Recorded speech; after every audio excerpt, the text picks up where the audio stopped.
I bet you can't clone me, Coby.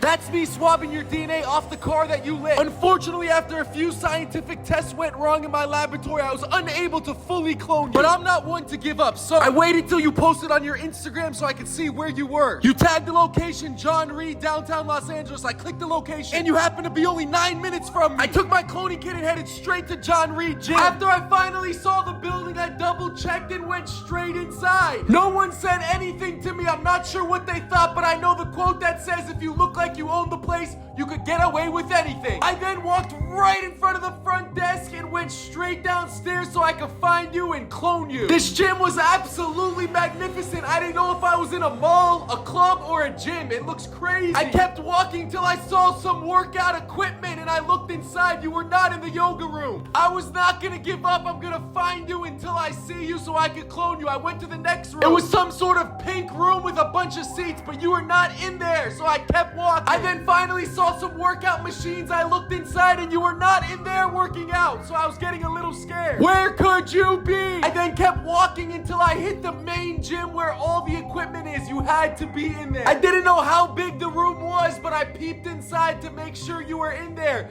I was gonna find you no matter what. As I'm walking around this main gym, I'm looking everywhere and suddenly I see you right there doing yoga. I could not believe my eyes. Land a ho, hallelujah, and everything above. I have found you and it was time to figure out a way to clone you. I needed a way to get your DNA, and this time I needed the sample of DNA to be perfect. So I kept watching you and waiting until I could figure out a way to get your DNA. And finally, the best thing happened. You took your piece of gum out your mouth and put it on your phone. Chewed gum is the best scientific way to extract DNA ever. I took my Q-tip and stole your piece of gum straight off your phone without you looking. I then put your piece of gum inside my chemical grade DNA tube, and I properly sealed it up inside the tube and put it in my bulletproof case so no one could get near it. And I went back to my laboratory so I could clone you. Back at my lab, I took your DNA out my protective case. I then took your piece of gum outside the tube with medical grade tweezers, and I placed it on a microscopic plate. I then put your gum underneath my $10,000 microscope. After a few adjustments and looking inside, this is exactly what I saw. I circled the DNA moving around the purple so you can see what exactly I'm cloning. Yellow is the bad DNA, the purple are the cells that are perfect for cloning. I then put NO67 solution right on top. Using a syringe, I extracted the good DNA into the syringe at 0.5 milliliters. I then took the filtered DNA and placed it in my chemical grade tube. I carefully closed it up. After it was tightly secured, I placed it in my nitrous oxide sub-zero tank. Exactly 29 days later, this is what I have, a clone of you, and soon I will have you for myself. Make sure you follow my account for weekly updates on her clone.